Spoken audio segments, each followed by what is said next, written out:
The man secretly hid rice in his mouth every day. After returning to the cell, he spat it out and stored it in the compartment of the feces bucket. However, before he had stored enough rice, one prison heard the guards say that they would massacre them all, so they decided to escape from prison. The man told his companions to scatter to attract the guards' attention. Then he walked up to a shed. There was the only nail in the entire concentration camp here. He pretended to borrow toothpaste to brush his teeth to please the only guard there, while secretly pulling out the nail with his other hand. He used a stone to grind the nail into an iron needle and used the iron needle to unlock everyone's handcuffs. The man stood on a high place, ripped open a hole in the thatched roof, and used a mirror to observe the outside environment. After confirming that there was no one around, they pried open the bamboo at the bottom of the cell and crawled out from underneath. They opened the bamboo fence from below. The man crawled to the place where the guards kept their guns. He stole all the guns and distributed them to his companions. He came to a shed with a gun and saw 7 guards. He rushed out to launch an attack. He took the necessary supplies and immediately fled into the rainforest.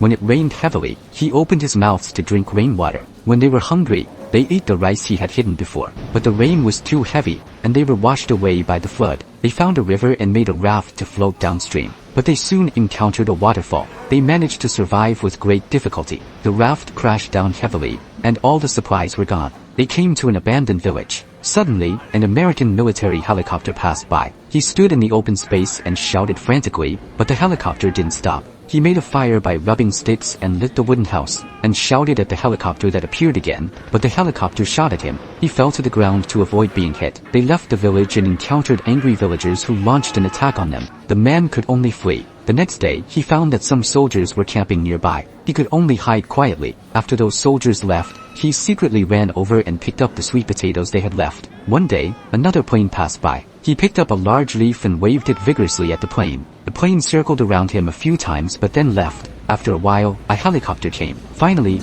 it slowly landed. The man laughed and shouted. The helicopter dropped a rescue rope and picked him up.